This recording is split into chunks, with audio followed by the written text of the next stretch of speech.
전 라인 정지. 압력 수치가 임계치를 넘었습니다. 당장 멈추세요. 비상벨 소리가 고막을 찢을 듯 울려 퍼지는 이곳은 수조 원대 엔진 수출을 앞둔 공장 현장입니다. 150억 원을 들인 최첨단 AI 시스템도 해외 명문대 출신 엘리트들의 시뮬레이션도 멈춰버린 거대한 기계를 되살리지는 못했습니다. 당황해 어쩔 줄 모르는 최 상무의 손에는 쉴 새 없이 진동하는 휴대폰만 들려 있을 뿐이었죠. 일주일 전 현장 변수 0.03mm가 빠졌다며 서류를 내밀던 한 남자를 단 8분 만에 해고했던 대가는 참혹했습니다.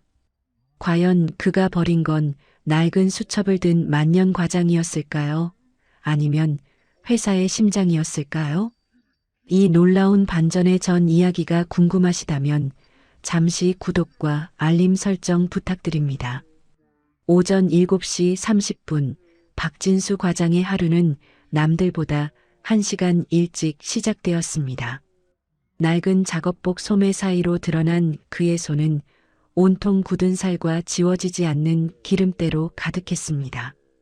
미래정밀에서만 28년 그는 기계의 진동 소리만 듣고도 베어링의 마모 상태를 알아맞히는 현장에 살아있는 전설이었습니다. 하지만 최근 회사 분위기는 급격히 달라져 있었습니다. 대기업에서 온 최태문 상무가 디지털 전환이라는 명분을 내세우며 현장 숙련공들을 압박하기 시작했기 때문입니다. 그날 오전 수조 원대 수주가 걸린 제1중공업 특수엔진 최종 점검 회의가 열렸습니다. 회의실 대형 스크린에는 명문대 출신 이현우 대리가 설계한 화려한 3차원 시뮬레이션 그래프가 떠 있었습니다. 최 상무는 만족스러운 듯 미소를 지으며 말했습니다.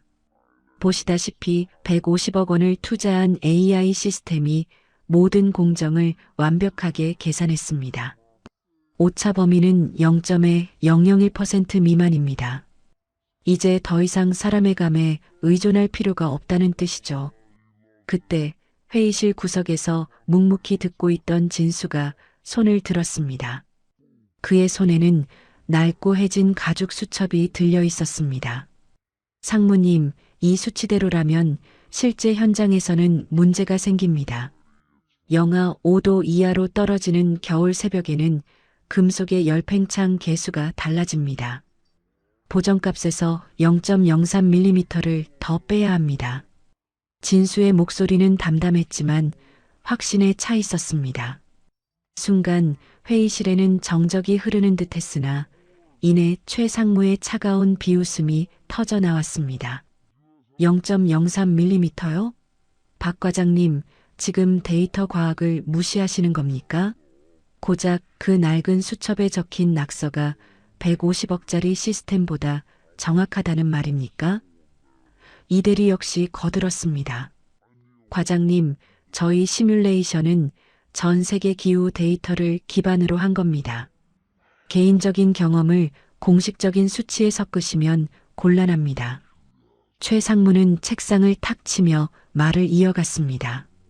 학벌 낮은 분들이 가진 고집이 무섭다더니 정말이군요. 시대가 변했습니다. 박 과장님처럼 숫자가 아닌 감으로 일하는 분들은 이제 우리 회사에 자리가 없습니다. 진수는 억울함보다 두려움을 느꼈습니다. 자신의 무시당함이 아니라 0.03mm라는 그 작은 틈이 불러올 거대한 재앙이 눈에 보였기 때문입니다. 하지만 최 상무에게 진수의 경고는 그저 구시대 기술자의 마지막 발악처럼 보일 뿐이었습니다. 회의가 끝난 후 박진수 과장에게 돌아온 것은 차가운 인사팀의 호출이었습니다. 최태문 상무의 방으로 들어간 진수가 자리에 앉기도 전에 책상 위에는 미리 준비된 사직서 한 장이 놓여 있었습니다. 최 상무는 시계조차 보지 않은 채 아주 사무적인 목소리로 입을 열었습니다. 박 과장님, 회사가 젊어지고 있습니다. 150억 원짜리 시스템이 박 과장님의 28년을 이미 완벽하게 대체했습니다. 서로 구차해지기 전에 정리합시다. 진수가 자신의 낡은 수첩을 꼭 쥐며 항변하려 했지만 최 상무는 그의 말을 가차없이 잘라버렸습니다. 학벌도 데이터 로직도 없는 경험은 이제 비용일 뿐입니다. 인수인계는 이 대리에게 USB 하나로 넘기면 충분합니다. 28년이라는 긴 세월의 가치가 단 8분 만에 휴지 조각이 되어버린 순간이었습니다. 진수는 아무 말 없이 짐을 쌌습니다. 책상 위에는 기름때 묻은 렌치 하나와 낡은 수첩만이 덩그러니 남겨졌습니다. 회사를 나서는 진수의 등 뒤로 억수 같은 빗줄기가 쏟아지기 시작했습니다. 그는 평생을 몸담았던 업계의 다른 공장들을 찾아갔습니다. 하지만 돌아오는 반응은 차갑기만 했습니다. 나이가 너무 많으시네요. 우리는 이제 고졸 현장직은 안 뽑습니다. 라는 말들이 송곳처럼 가슴을 찔렀습니다. 팩트는 잔인했습니다. 지난 사흘간 그가 방문한 공장은 12곳이었고 면접 기회를 얻은 곳은 단 한 군데도 없었습니다. 비에 젖은 정장을 입고 동네 작은 포장마차에 앉은 진수는 자신의 손을 가만히 내려다보았습니다.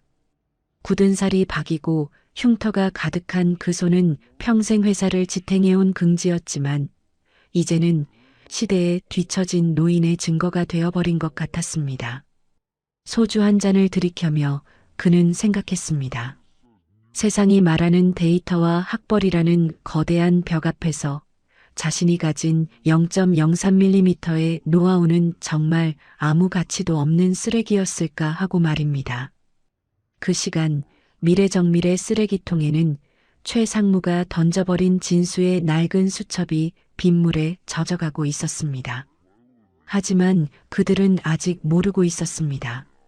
그 수첩 속에 적힌 수천 개의 보정 수치들이 사라진 대가가 곧 수조원대의 재앙으로 돌아올 것이라는 사실을 말입니다. 진수는 꺼진 휴대폰을 주머니 깊숙이 집어넣은 채 어두운 빗속으로 발걸음을 옮겼습니다. 그것은 한 베테랑의 사회적 사망 선고와도 같은 쓸쓸한 뒷모습이었습니다. 박진수 과장이 회사를 떠난 지 정확히 일주일이 되던 날이었습니다. 평온하던 공장에는 아침부터 날카로운 비상벨 소리가 울려 퍼졌습니다. 제일중공업에 납품하기로 한 특수 엔진이 시운전 도중 굉음을 내며 멈춰버린 것이었습니다. 150억 원을 들였다던 AI 시스템은 원인을 찾지 못한 채 붉은색 경고등만 깜빡거렸고 이현우 대리는 새하얗게 질린 얼굴로 모니터만 뚫어지게 쳐다보고 있었습니다. 최태문 상무가 달려와 소리를 질렀습니다. 도대체 뭐가 문제야? 시뮬레이션에서는 완벽했다며. 이 대리는 떨리는 목소리로 대답했습니다. 데이터상으로는 모든 수치가 정상 범위입니다. 하지만 실제 구동 시 엔진 내부 온도가 급격히 상승하면서 피스톤이 고착되었습니다. 이유를 도무지 모르겠습니다. 수조원대 수주계약이 날아갈 위기 앞에 최 상무의 머릿속에는 일주일 전 박진수가 했던 말이 번개처럼 스쳐 지나갔습니다. 0.03mm의 보정값이 빠졌다는 그 경고 말입니다. 최 상무는 다급하게 휴대폰을 꺼내 박진수의 번호를 눌렀습니다. 하지만 수화기 너머로는 연결이 되지 않는다는 기계적인 안내음만 반복될 뿐이었습니다. 한 통, 두 통, 그렇게 시작된 전화는 어느새 30통을 넘어섰습니다. 하지만 박진수는 전화를 받지 않았습니다. 최 상무는 그제야 자신이 쓰레기통에 내던졌던 것이 단순한 낡은 수첩이 아니라 회사를 살릴 유일한 열쇠였다는 사실을 뼈저리게 깨달았습니다. 비슷한 시각 진수는 동네 작은 공원에서 꺼진 휴대폰을 바라보고 있었습니다. 30통이 넘는 부재중 전화 알림이 떠 있었지만 그는 미련 없이 휴대폰을 다시 가방 깊숙이 집어넣었습니다. 억울하게 쫓겨날 때 느꼈던 비참함보다 자신이 평생 지켜온 기술의 가치를 쓰레기 취급했던 그들의 오만함이 더 아프게 다가왔기 때문입니다. 공장 현장에서는 최 상무가 쓰레기 더미를 뒤지며 진수의 낡은 수첩을 찾고 있었습니다. 하지만 며칠 전 내린 빗물에 젖은 수첩은 이미 형체를 알아볼 수 없을 정도로 망가진 상태였습니다. 데이터와 학벌이 모든 것을 해결해 줄 것이라 믿었던 이들에게 현장의 온도와 습도까지 계산해 냈던 베테랑의 부재는 재앙 그 자체였습니다. 최 상무는 멈춰버린 엔진 앞에 주저앉아 떨리는 손으로 다시 한번 진수의 번호를 눌렀습니다. 하지만 여전히 돌아오는 건 차가운 정적뿐이었습니다. 공장의 혼란이 극치에 달했을 때 검은색 세단 한 대가 미래정밀의 정문 앞에 멈춰 섰습니다. 차에서 내린 인물은 다름 아닌 업계의 거물, 제일중공업의 조 회장이었습니다. 예정에 없던 회장의 방문에 최 상무는 흙탕물이 묻은 정장 소매를 거두며 허겁지겁 뛰어나갔습니다. 하지만 조 회장의 표정은 차갑게 굳어 있었습니다. 그는 인사도 받지 않은 채 곧장 멈춰버린 엔진 앞으로 걸어갔습니다. 최 상무, 엔진이 왜 이 모양인가? 이번 수주는 우리 회사의 명운이 걸린 일이라는 걸 잊었나? 조 회장의 호통에 최 상무는 식은땀을 흘리며 대답했습니다. 죄송합니다, 회장님. AI 시스템상 오류는 없는데 현장에서 예기치 못한 변수가 발생했습니다. 지금 박진수 과장과 연락을 시도 중입니다. 그 이름을 듣는 순간 조 회장의 눈썹이 크게 꿈틀거렸습니다. 조 회장은 엔진 주변을 둘러보더니 바닥에 굴러다니던 젖은 종이 뭉치를 하나 집어들었습니다. 그것은 며칠 전 최 상무가 쓰레기통에 내던졌던 진수의 낡은 수첩 조각이었습니다. 조 회장은 잉크가 번진 종이 조각을 조심스럽게 살피더니 분노 섞인 목소리로 말했습니다. 이게 박 과장 수첩 아닌가? 설마 자네가 이 보물을 쓰레기 취급한 건가? 최 상무는 당황하며 대답했습니다. 아, 그건 데이터 가치도 없는 구식 메모장이라 정리를 좀 했습니다. 조 회장은 기가 막힌 듯 헛웃음을 터뜨렸습니다. 데이터 가치? 최 상무, 자네는 정말 아무것도 모르는군. 지난 20년간 우리 제일중공업이 불가능하다고 했던 특수 공정들을 누가 다 해결해 준 줄 아나? 바로 이 수첩에 적힌 보정 수치들이었네. 박 과장은 단순히 감으로 일하는 사람이 아니라 AI가 계산할 수 없는 현장의 숨결을 수치로 바꿀 줄 아는 유일한 전문가란 말이야. 조 회장은 이 대리가 들고 있던 최신형 태블릿을 낚아채듯 가져와 바닥으로 던져버렸습니다. 150억짜리 시스템? 박 과장의 수첩 하나면 그딴 건 필요 없어. 이 수첩에 적힌 0.03mm의 비밀을 모르는 자들이 만든 엔진은 우리 배에 실을 수 없네. 당장 박 과장을 데려오게. 그가 직접 승인하지 않으면 이번 계약은 전면 파기일세. 조 회장의 선언은 최 상무에게 사형 선고와도 같았습니다. 최 상무는 그제야 깨달았습니다. 자신이 무시했던 만년 과장이 사실은 회사의 존폐를 쥐고 있는 진짜 실력자였다는 사실을 말입니다. 조 회장의 불호령이 떨어진 직후 미래정밀의 주가는 곤두박질치기 시작했습니다.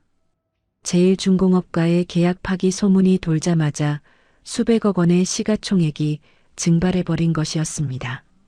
최 상무는 사색이 되어 박진수의 집 앞으로 달려갔습니다.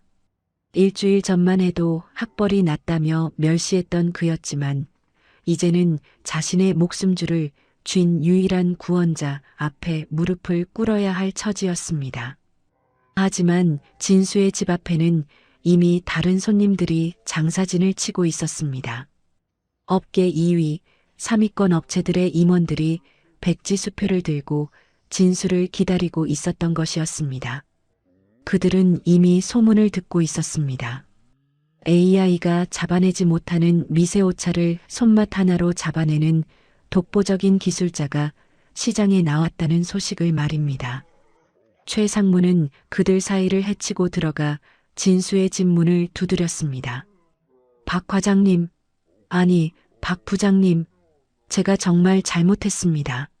그때는 제가 잠시 눈이 멀었습니다. 제발 한 번만 도와주십시오. 지금 공장이 멈춰서 100억 원 넘는 위약금을 물게 생겼습니다. 최 상무의 비굴한 외침에도 문은 쉽게 열리지 않았습니다. 한참 뒤 문을 열고 나온 진수는 정장이 아닌 깨끗한 새 작업복 차림이었습니다. 그의 곁에는 놀랍게도 조 회장이 직접 보낸 비서가 서 있었습니다.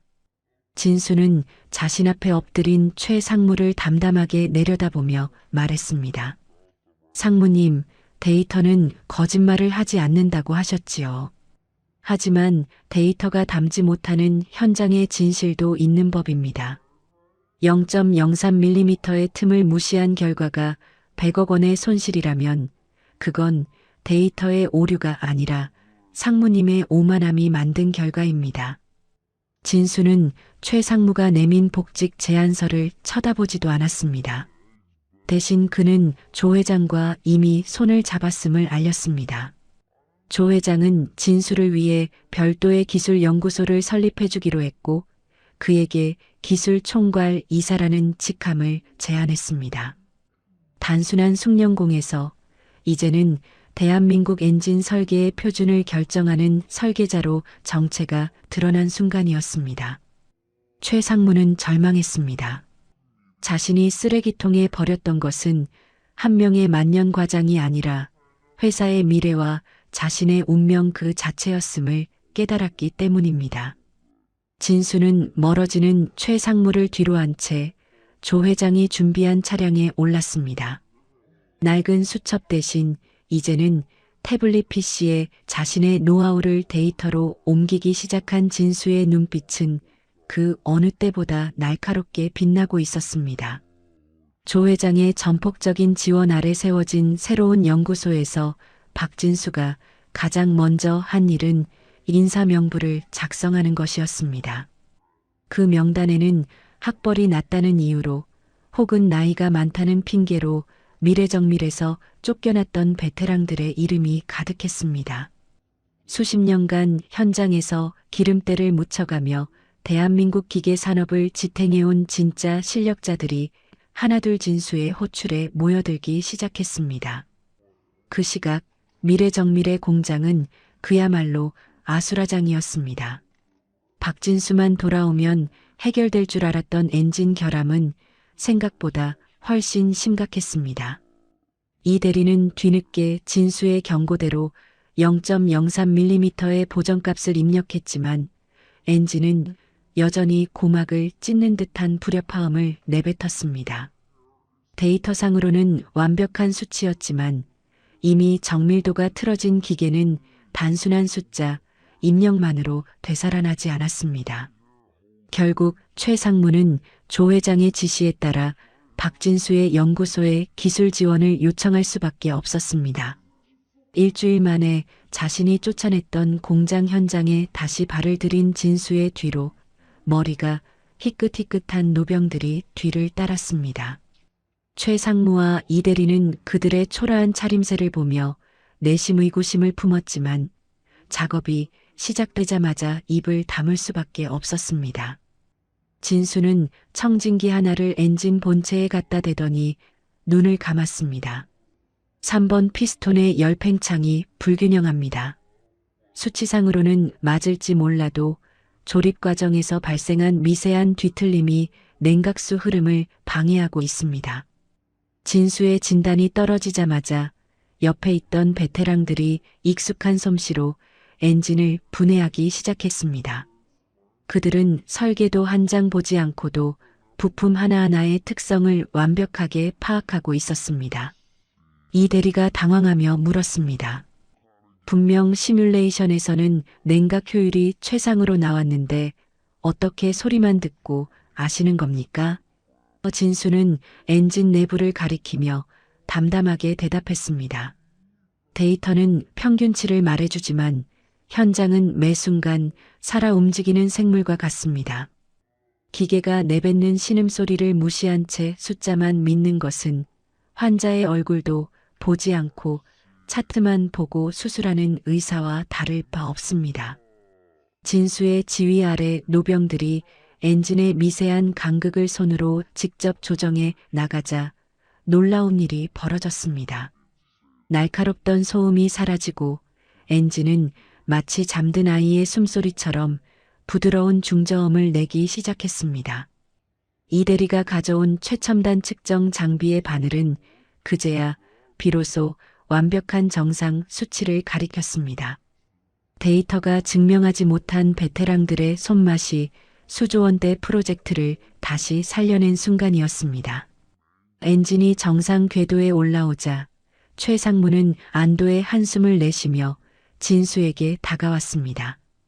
그는 여전히 상황을 기회로 이용하려는 듯 비굴한 미소를 지으며 말했습니다. 역시 박 이사님이십니다. 이제 이 보정 수치들을 우리 AI 시스템에 공식적으로 등록해 주시죠. 그럼 모든 문제가 해결될 겁니다. 하지만 진수는 그가 내민 손을 잡지 않았습니다. 대신 품 안에서 빗물에 젖지 않은 진짜 원본 수첩 하나를 꺼내 들었습니다. 최상무와 이대리의 눈이 휘둥그레졌습니다. 쓰레기통에 버려졌던 것은 진수가 일부러 남겨둔 기초 매뉴얼이었을 뿐 진짜 핵심 로직은 바로 이 수첩에 따로 보관되어 있었습니다. 진수는 수첩의 마지막 페이지를 펼치며 차갑게 말했습니다. 상무님이 버린 수첩에는 0.03mm의 수치만 적혀 있었을 겁니다. 하지만 진짜 중요한 건 그 수치가 아니라 왜 0.03mm가 발생했는가에 대한 원인이었습니다. 진수가 보여준 수첩에는 놀라운 기록들이 빼곡했습니다. 그것은 미래정밀이 지난 3년간 원가 절감을 위해 바꾼 저가형 합금의 결함 리포트였습니다. 데이터상으로는 규격 합격품이었지만 실제 고온 가동 시에는 미세한 변형이 일어나는 저급한 자재들이었습니다. 최 상무가 자신의 실적을 위해 몰래 진행했던 원가 절감의 비리가 진수의 수첩 속에 고스란히 팩트로 기록되어 있었던 것이었습니다. 이 대리는 충격에 빠져 중얼거렸습니다. 설마 AI 데이터가 틀린 게 아니라 원재료 자체가 변수였다는 건가요? 진수는 고개를 끄덕였습니다. 데이터는 입력된 값이 진실이라는 가정하에 움직입니다. 하지만 누군가 자신의 욕심을 위해 가짜 데이터를 집어넣으면 AI는 재앙을 만드는 기계가 될 뿐입니다. 저는 이 문제를 28년간의 경험으로 알고 있었고 홀로 그 결함을 메워오고 있었습니다. 그 순간 뒤에서 지켜보던 조 회장의 비서가 서류 한 장을 내밀었습니다.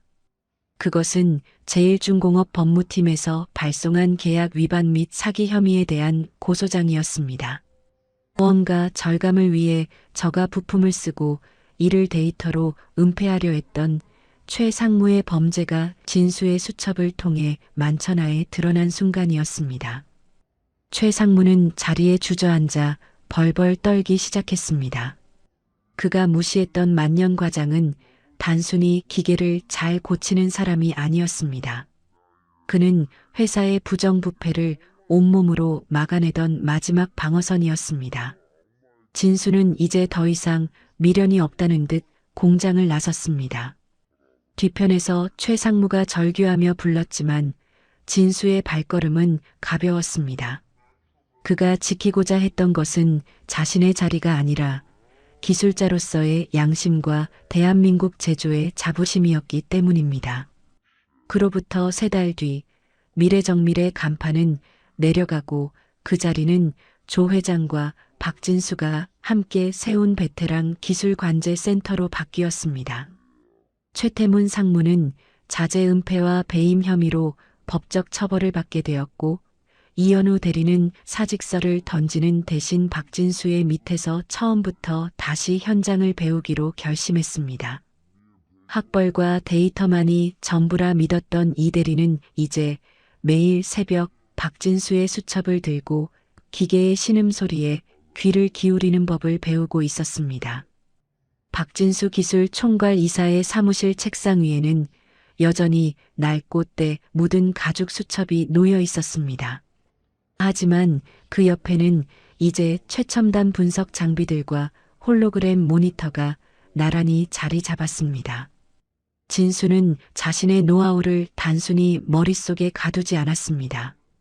그는 자신과 함께 돌아온 노병들의 경험을 디지털 데이터로 변환하여 후배들이 더 이상 자신과 같은 시행착오를 겪지 않도록 표준화된 시스템을 구축해 나갔습니다. 어느 날 저녁 센터를 방문한 조 회장이 진수에게 물었습니다. 이제 AI 시스템이 박 이사의 노하우를 거의 완벽하게 학습했다고 하던데 그럼 이제 박 이사 같은 베테랑은 정말 필요 없게 되는 건가? 진수는 창밖으로 보이는 거대한 조선소의 불빛들을 바라보며 빙그레 미소 지었습니다. 기계가 아무리 정교해져도 결국 그 기계를 돌리는 건 사람의 마음입니다. AI는 0.03mm의 오차를 계산할 수는 있지만 그 오차가 왜 발생했는지 걱정하며 밤을 지새우지는 못하니까요. 진수의 말처럼 기술의 완성은 정교한 수식 뒤에 숨겨진 기술자의 진심에서 나오는 법이었습니다. 그는 자신을 무시하고 쫓아냈던 회사를 원망하기보다 기술의 소중함을 다시 일깨워준 시간들에 감사했습니다.